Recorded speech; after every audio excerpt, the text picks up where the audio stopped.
TV. And our special guest is Rose Tennet, an elected delegate to the Republican National Convention from the 14th Congressional District. So nice to see you again, Rose. Thank you for being with me. Well, John, I'm very fond of you, so it's very good to be with you today. Thank you. Well, thank you again. So let me ask you, we're now halfway through the Republican Convention. How do you think it's going? Oh my gosh, it is going so well. I have to tell you, like these days through COVID, you kind of get in the habit of maybe binge watching TV during the evenings. I am binge watching the convention. It's so compelling. I can't stop watching. Last night was fabulous. Last night, of course, featured the First Lady of the United States. Yeah, elegant woman. Also, I'd love to note that, you know, through the course of the convention, we've seen a lot of people from our area highlighted. Last night, we had Sean Purnell. Last night, they actually highlighted Judge Cheryl Allen, who's a very dear friend of mine, and she was the first elected African-American woman to the Pennsylvania Supreme Court, as you well know. A dear friend, and it was so good to see her highlighted as well. It's just been an exciting thing to watch all week. Do you think this is winning votes for Donald Trump, or do you think most people really have their minds already made up? I don't think people have their minds already made up. I think that if I'm a Democrat, and I've talked to a lot of Democrats, I've been traveling the state speaking, and Democrats are telling me that they are very concerned about their candidate, Joe Biden. They don't see him as strong. They see him as perhaps weak and maybe not as healthy as he could be running for president of the United States of America. I talked to a lot of Democrats who are disgusted with what's been happening as a result of COVID, whose businesses are failing and they've had it. I had a woman tell me the other day that she's always voted Democrat, and because of her business, she has a salon and she does facials, John, and she can't conduct business. And business owners have had it with the Democratic Party. And even though they're affected on a state level, they will be voting on the federal level and they will not be voting for Joe Biden. But let me say this to your question. If people are tuning in, they are seeing and hearing things that they need to see and hear right now. Americans want to know that we support our law enforcement. Americans want to know that this man who gave us a great economy can get it back for us again. Americans need to know some of the things. I thought the most compelling thing last night, aside from our First Lady, who is elegant and I just adore her, aside from that was Tiffany. Tiffany Trump delivered an amazing speech last night. And what I really liked about it is she spoke as a young person who just graduated. She graduated during COVID. She can identify with a lot of other young people who want to know that they have a future, who want to know they can get a job. I found hers actually to be the most compelling speech of the evening. I loved it. Yeah. Do you miss not being at the convention yourself? That the fact that that's really both parties have been affected in that way by this pandemic? They have, and I'm sorry for both parties' delegates. I have attended, John, as media for as long as I can remember. And at the last convention with Donald Trump, I sat in the media section and I thought, I want to be a delegate. I want to be on that floor. So, John, I ran. There were 11 people running in the 14th district. I won. I was so happy. I can't tell you how happy I was. And then, of course, I was disappointed that we couldn't attend in person. But I am there in spirit.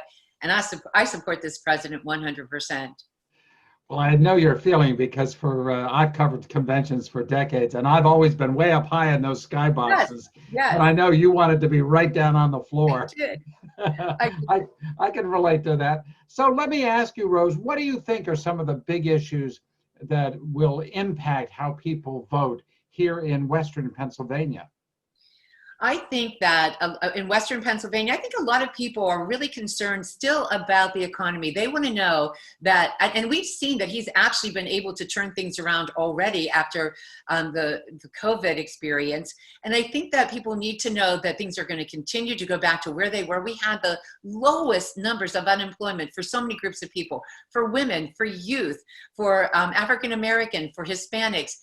It was astounding what he was able to do in those 4 years. The media never talks about it. He has been so successful in those areas. Also in this area, I think people care about jobs, manufacturing jobs. They don't want to see our jobs going overseas. And this president has protected that and is is in telling us and during this convention, and will again, confirming that he is concerned with jobs staying in this country and making it easier for people to conduct business and to source their products and everything they need to manufacture here in this country. And I also think that fracking and energy are huge in this area. And again, the businesses, small business people are telling me they are dying on the vine, and they don't trust the Democratic Party right now. They just really don't. Do you think the Black Lives Matter protest issues regarding the police, the senseless killing of some African Americans, do you think any of that plays into this election? Well, I certainly hope it does. What we saw was an outrage.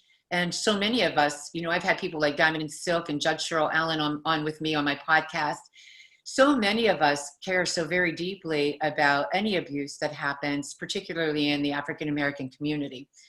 And so, yes, I do believe that that plays into it. And I do believe that we are all hoping and encouraging to be some reform where that is concerned, much reform where that is concerned. But when you talk about law enforcement overall, you can't blame the entire police force for those bad apples. There has to be something to hold those people accountable to do what they have done in the Black community. And I think and if you talk to police officers, I've been to Cops for Trump events with the vice president, and these officers all tell me they hate what happened. It disgusts them. They don't like it at all. But at the same time, they would never, they don't want to be defunded because they want to continue to protect all colors, all people, all races. So you've got a lot of really good people in law enforcement, and unfortunately, you've got some really bad people. And we need reforms to protect people from the really bad people. Do you think this is an issue that's going to resonate with the suburbs? Because, as you know, both parties are really directed at suburban women. And there are those who think that issues of crime and police may have an impact one way or the other. What's your view of that? Well, as I said, yes, I certainly do believe you are right about that. But I mean, in terms of the importance of women voters in this election and in the suburbs. Yes, I mean, I think women voters in the city and the suburbs, I've talked to women in both. And they're concerned. Yeah, they're very concerned about all of those issues. You know, I don't believe that suburban women don't care much about this election, or that they don't support the Republican candidates in this election. I haven't found that to be true at all. So, well, I think we'll see how it plays out, but I'm pretty confident that they care about all of these issues that we just discussed. Finally, let me ask you about those Republicans. I interviewed one of them just recently, a former Republican congressman from Pennsylvania who says he's supporting Joe Biden. Does it surprise you when you hear that? No, that happens in every election. And quite frankly, John, you know, there's a good friend of mine has started, gosh, 3 years ago, a little longer, Brandon Straka, started #WalkAway. He has millions of Democrats. He features them on his page, #WalkAway. And they are people all over this country who are fed up with the Democratic Party because it's not the party of their fathers and their mothers. This Democratic Party has taken on a very progressive, almost socialist platform. And you saw that last week at the convention, their convention. So there are so many people who are saying they're walking away from the Democratic Party. So if there's one or a couple of people that serve and they say they're walking away, go ahead. But there are so many more, I think, that are walking away from the Democratic Party. I'm telling you, they are. So finally then, is Donald Trump going to win Pennsylvania in November? Yes. I have anecdotal evidence that proves that he will.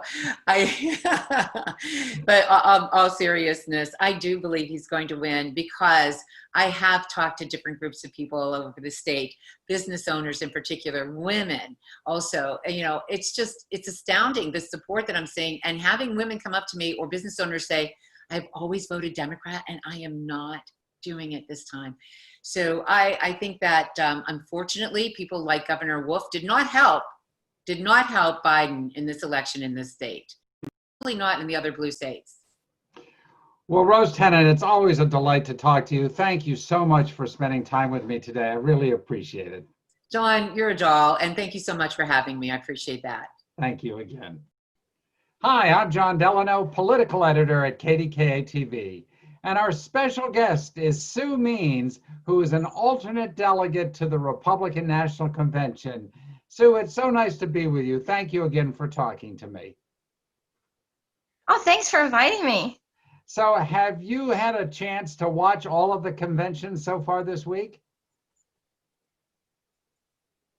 I have watched most of it. Yes, it's really exciting. What do you think about it? I think it's been wonderful, very uplifting, very positive. I really like how they featured a lot of Americans who've been helped by the president's initiatives and programs. Very specifically, the gentleman who was given a second chance and he was pardoned. That was a great story to see how he's turned his life around, and he's helping other people get out of prison and turn their lives around. So that was exciting.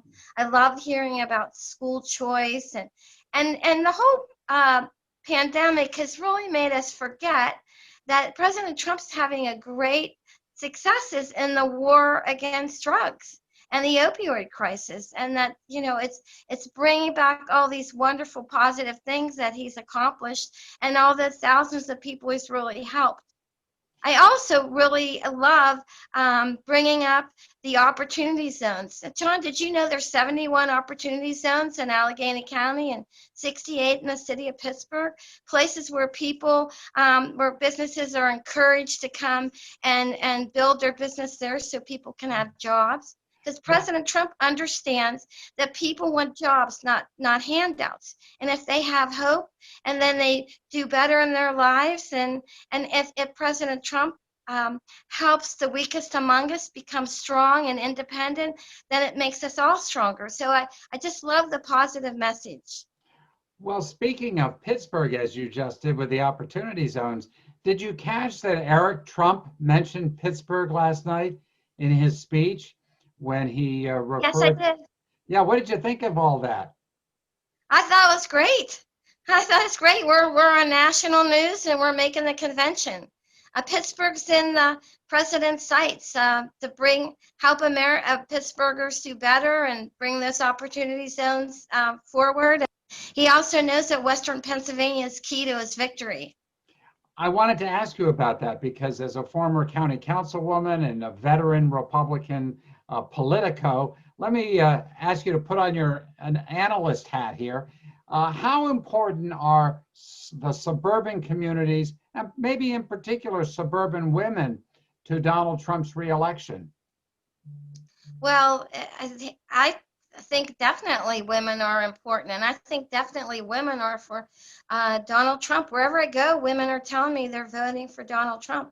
And Melania's speech last night was so amazing, and the number of women that they've had featured that are in his administration, he has more women in his administration than any other administration. Do you think that we're told that by polling that there's a big gender gap, that a majority of women support Joe Biden over Donald Trump, but then we also hear about the hidden Trump vote that won't report to pollsters accurately. What do you make? What do you think it is? Well, I definitely don't think the polls are accurate because I know myself, I don't answer the phone. I don't talk to the pollsters. And with a lot of scams to senior citizens, they're really being trained not to answer the phone. So I don't know how accurate those polls could be with people not answering their phone. But I think it has to go with messaging. And I love the message at the convention. And I think we're going to be really pleased with the message that Donald Trump has for law and order. And women want law and order. Women don't want chaos. Women don't want to see their buildings burned. Women don't want to see businesses destroyed. And so President Trump is really the law and order president. And well, I think that's going to about that because, as you know, go with women. Women need. I'm sorry, finish your thought. I didn't hear your question. I'm sorry. Oh. I was just going to ask you about the president has said that suburbia could disappear if Joe Biden's elected. And of course, there's been a lot of focus on the Democrats not condemning violence in some of these protests that turn into riots and arson and the like. Do you think that's a strong message in Western Pennsylvania? Oh, most definitely, most definitely. And you're seeing across the country how the riots are spilling over into suburbia. I mean, look, they went to Bill Peduto's house, to Mayor Peduto. They were here in his neighborhood, knocking on his door. And yet that's the city of Pittsburgh, but you see it across America where they are going into the suburbs. And it's not going to stop there. So really, and I don't want to see the city in the city of Pittsburgh. I don't want to see churches burned. I don't want to see the dozens of businesses that were harmed when they protested downtown. I mean, these are people's livelihoods, their jobs. If people don't feel safe, they're not going to come downtown to work. We're going to see businesses move into the suburbs or even into other counties to get away from the big cities so that their workers can be safe. Safety is paramount to American women and Americans. Let me ask you this, Sue. You know, there are Republicans who have endorsed Joe Biden. I just interviewed former Congressman Jim Greenwood, who's from suburban Philadelphia, who's endorsed Joe Biden. Are you surprised that there would be Republicans backing Joe Biden? No, it doesn't surprise me. I mean, Donald Trump is his own man. He's the people's man. And there's the part of the Republican machine and the political machine, the swamp in Washington, it needs drained. And those people speaking out against him are the swamp. Finally, He's really go ahead. I was going to say, finally, two quick questions. How do you feel not being at the convention itself? Just like the Democrats, the delegates and alternates had to stay home, most of them. Do you miss not being in Charlotte? At first, it was a little disappointing, but it wouldn't be right if we were going to have the rapid testing for COVID-19 before we left when we were there. And that's a lot of equipment that needs to go to places that need to use it, the hot spots. But I have a much better seat and I'm a lot more comfortable in my living room. And I wanted to be there. I wanted to cheer on the president. I was able to go to the convention for Romney and it was a really an enjoyable, exciting event. But we're all doing our part. We're all doing our part, so that's good. And my final question to you as a delegate, an alternate delegate to the Republican convention, will Donald Trump win Pennsylvania on November 3rd? Oh, most definitely. Hands down, it's going to be a landslide. The people, there's signs for Trump all over the place. There's such enthusiasm. Well, they just had a rally in Washington County last weekend in Burgettstown, and 1,000 people came. 1,000 people to Burgettstown, little Burgettstown. So I think we're really going to see Pennsylvanians and Western Pennsylvania especially voting for Donald Trump. Well, former Allegheny County Councilwoman Sue Means, alternate delegate to the Republican National Convention, thank you so much for talking with me today. It's been great to be with you. Hey, thanks for inviting me, and it was great to see you, John. Take care. All the best. There are now more than 10,000 cases of coronavirus in Allegheny County. 14 new cases reported today. The health department also reports 8 new deaths.